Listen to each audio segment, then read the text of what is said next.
गुरु प्यारी संगत जी, आपका बहुत बहुत स्वागत है। वीडियो शुरू करने से पहले कृपया आप मेरे चैनल को सब्सक्राइब जरूर करें और साथ में बेल आइकन को भी दबा दें ताकि मेरे नए वीडियो का नोटिफिकेशन आपको मिल जाए।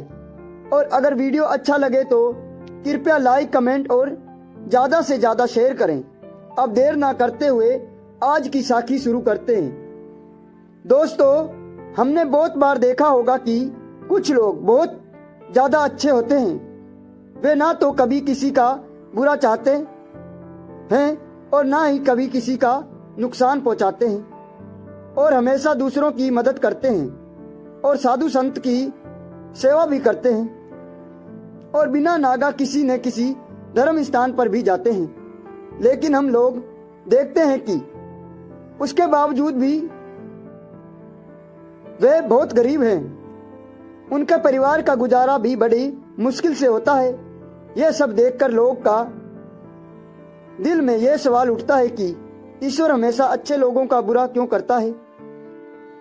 ऐसी उन्होंने कौन सी गलती की है जिनके कारण उनके जीवन में परेशानियां ही परेशानियां हैं, ना ही उनके पास रहने के लिए ढंग का घर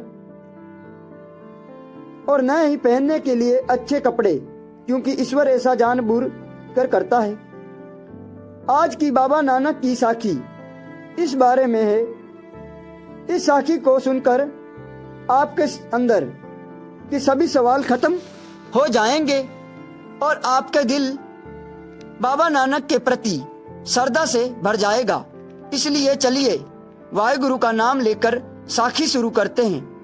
अगर आप ईश्वर को मानने वाले हैं तो कृपया इस साखी को अंत तक जरूर देखें और सुनें। अब शुरू करते हैं। एक बार बाबा नानक भाई मर्दाना के साथ लोगों का उद्धार करते करते छोटे से गांव में पहुंचे। उस गांव के लोग बाबा नानक को बहुत मानते थे।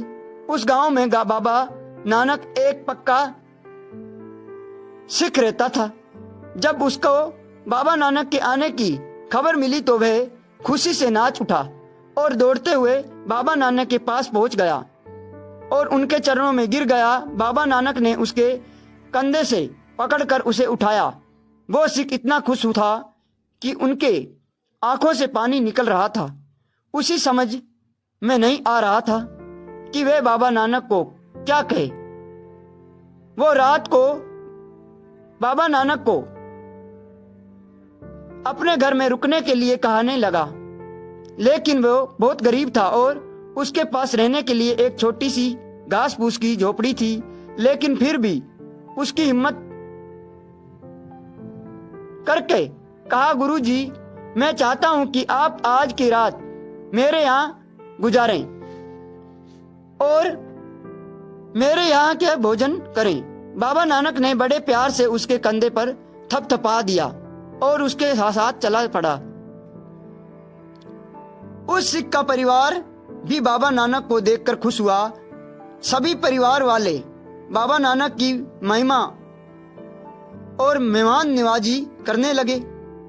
बाबा नानक को खाना खिलाने के बाद उस सिख ने हाथ जोड़कर कहा, गुरुजी, मेरे यहाँ घास फूस का घर आपके रहने लायक तो नहीं है, लेकिन अगर आज आप मेरे घर में आए ही गए हो तो कृपया थोड़े दिन यहाँ पर रुक कर जाइए।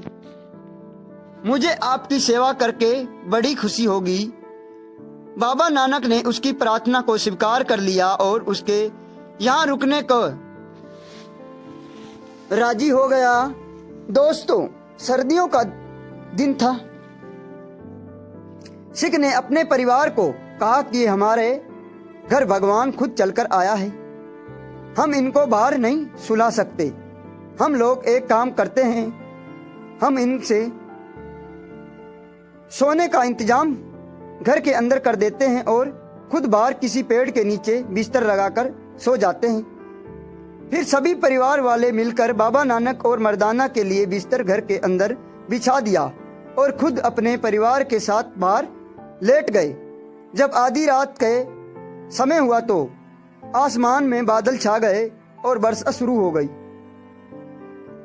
साथ संगत जी, बाबा नानक जानबूझकर सिख की परीक्षा ले रहा था और उनके लिए और मुसीबतें पैदा कर रहा था। जब बारिश शुरू हो गई तो सिख ने सोचा कि कहीं मेरा घास फूस की छत से पानी न गिरने लगे।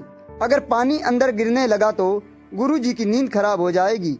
यह सोचकर सिख ने अपने परिवार को उठाया और जिस बिस्तरे पर बच्चा सोया हुआ था वहीं चद्दर उसने उठाकर धीरे से अपने कच्चे घर के ऊपर डाल दी ताकि अगर बारिश तेज हुई तो पानी अंदर न जाए। सारी रात थोड़ी थोड़ी बारिश होती रही। उस सिख परिवार ने सारी रात बाहर बारिश में बैठकर गुजारी, लेकिन उन्होंने गुरुजी को इस बात की बिल्कुल भी खबर नहीं होने दी। परिवार सोच रहा था कि गुरुजी सो रहा है, पर दोस्तों बाबा नानक जानी जान था। वे सब कुछ जानते था क्योंकि यह सब कुछ उनके हुक्म से ही हो रहा था। जब सुबह का समय हुआ तो बारिश बंद हो गई और रोज की तरह तेज धूप निकल आई। इसी के साथ बाबा नानक के बारे में पूरे गांव को पता चल गया और साथ संगत बाबा नानक के दर्शन करने के लिए आने लगी। संगत को देखकर बाबा नानक ने कीर्तन शुरू कर दिया और सेवक संगत के लिए लंगर तैयार करने लगे। धीरे धीरे संगत बढ़ती गई और गुरुजी के वचन सुनने लगी। जब दोपहर का समय हुआ तो कीर्तन खत्म होने के बाद बाबा नानक ने सेवकों को आदेश दिया कि जाओ लंगर में से एक जलती हुई आग की लकड़ी लेकर आओ। जब संगत ने बाबा नानक के मुख से ये शब्द सुने तो संगत हैरान हो गई, लेकिन उन्होंने बाबा नानक को कुछ नहीं कहा और उनके आदेश पर जलती हुई लकड़ी लेने के लिए चले गए और लेकर बाबा नानक को दे दी। फिर बाबा नानक ने अपने सिख सेवक से कहा, भाई इस झोपड़ी के अंदर तेरा जो कुछ भी है सामान है उसको बाहर निकाल लो, क्योंकि आज हम लोग यहाँ से जा रहे हैं और जाने से पहले हम तेरे घर को जलाकर जाएंगे। बाबा नानक के मुख से यह शब्द सुनकर आसपास खड़ी हुई सारी संगत हैरान रह गई। बाबा नानक के चेहरे की तरफ देखने लगी और सोचने लगी कि गुरुजी ये क्या अनर्थ करने जा रहे हो। उस संगत में कुछ नौजवान लोग भी थे। वे उस गरीब सिख के ऊपर हंसने लगे और उससे मजाक में कहने लगे, आज तुम्हें अपने घर में साधुओं को रखने के आनंद आएगा। एक तो इन साधुओं ने तेरे घर से खाना खाया, तेरे से सेवा भी करवाई और जाते जाते तेरे घर भी जला कर जा रहे हैं। सभी लोग आपस में इस तरह की बातें करने लगे, लेकिन उस सिख ने उसकी बातों का कोई जवाब नहीं दिया और चुपचाप बाबा नानक की तरफ देखने लगा। बाबा नानक ने फिर से उसे शिष्य से कहा कि भाई तेरे घर का जल कर जाएंगे, अगर अंदर कोई जरूरती सामान हो तो उसे बाहर निकाल लो जल्दी से। बाबा नानक की बात सुनकर सिख ने हाथ जोड़कर कहा, गुरुजी मेरे लिए सबसे जरूरी आपका नाम है, उसको आप मेरे हृदय में बसा दो, इसके अलावा मुझे और कुछ नहीं चाहिए। जैसे ही सिख ने ये शब्द बोले, बाबा नानक ने उसी समय भाई मर्दाना को हुक्म दिया कि जाओ भाई इस घास फूस की झोपड़ी को आग लगा दो। फिर भाई मर्दाना ने बाबा नानक के कहे अनुसार ही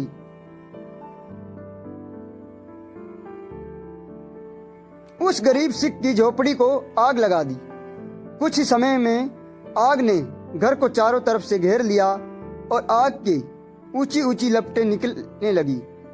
गरीब सिख और उसका परिवार बिना कुछ कहे गुरु के बहाने को देखते रहा और देखते ही देखते उनका घर जलकर राख हो गया। जब घर पूरी तरह से जल गया तो बाबा नानक ने उस शिष्य से कहा कि भाई क्यों तू जानना चाहता था कि हमने तेरे घर क्यों जलाया है? तो सिख ने हमें हाथ जोड़कर कहा, गुरुजी मैं कुछ नहीं जानना चाहता।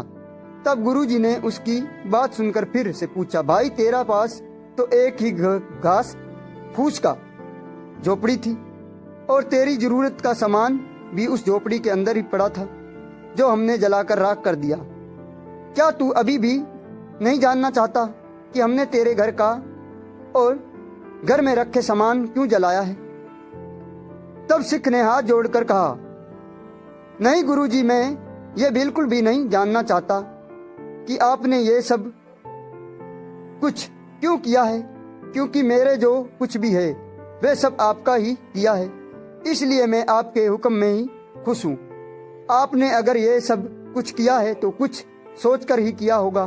बाबा नानक ने उसके मुख से ये वचन सुनकर मुस्कुराया और संतों से मिलकर वहां से चला गया। बाबा नानक के जाने के बाद जब उस सिख ने अपने घर के राख को इकट्ठा किया तो उसने देखा कि उस राख के अंदर एक तांबे के मटका पड़ा है जो सोने के सिक्कों से भरा हुआ था। उस मटके को सिक्कों से भरे हुए देखकर उसके परिवार बहुत खुशी हुए और वे पास में खड़ी हुई संगत भी जोर जोर से धन गुरु नानक के नारे लगाने लगी। कहने लगे, साध संगत जी, अगर आप दिल के सच्चे हो और हमेशा अच्छे कर्म करते हो और उसके बाद भी आपके साथ अगर बुरा हो रहा हो तो आपको घबराना नहीं चाहिए, क्योंकि सच्चे दिल वाले मनुष्य के ईश्वर अक्सर परीक्षा लेता है। जो इंसान उस परीक्षा से नहीं घबराता उसे मनुष्य के ऊपर ईश्वर मेहर करता है और उसकी जिंदगी संवार देता है। दोस्तों, बाबा नानक की यह सुंदर साखी से हमें यह शिक्षा मिलती है कि गुरु जी कुछ भी करता है हमारे भले के लिए करता है, और अगर कभी हमारे साथ गलत होता है तो वह समय हमारी परीक्षा का होता है। हमें उस समय गुरु के ऊपर विश्वास करके आगे बढ़ जाना चाहिए और सब कुछ गुरु के ऊपर छोड़ देना चाहिए, जैसे उस सिख परिवार ने किया था। दोस्तों, जो गुरु के बहाने में रहता है, उसके हुक्म में रहता है, गुरु उसको कभी बीच रास्ते में नहीं छोड़ता। इसलिए हम भी गुरु के कहे अनुसार चलने चाहिए और जो कुछ भी गुरु कहता है उसे समझकर चलना चाहिए और बाकी सब कुछ उसके ऊपर छोड़ देना चाहिए, जैसे कि इस साखी में उस गरीब सिख ने किया। अपने पलटकर एक बार भी बाबा नानक के इसके कारण नहीं पूछा और बाबा नानक भी जाते जाते उसे इतना कुछ दे गया कि उसको पता भी नहीं। उनके जाने के बाद चला। दोस्तों, ऐसे ही हमारे जीवन में बहुत सी घटनाएं होती हैं जो हमें वर्तमान में तो बहुत बुरी लगती हैं, लेकिन जब उसका परिणाम भविष्य में हमारे सामने आता है तो हमें चौंका देता है और खुशी से नाचने लगा।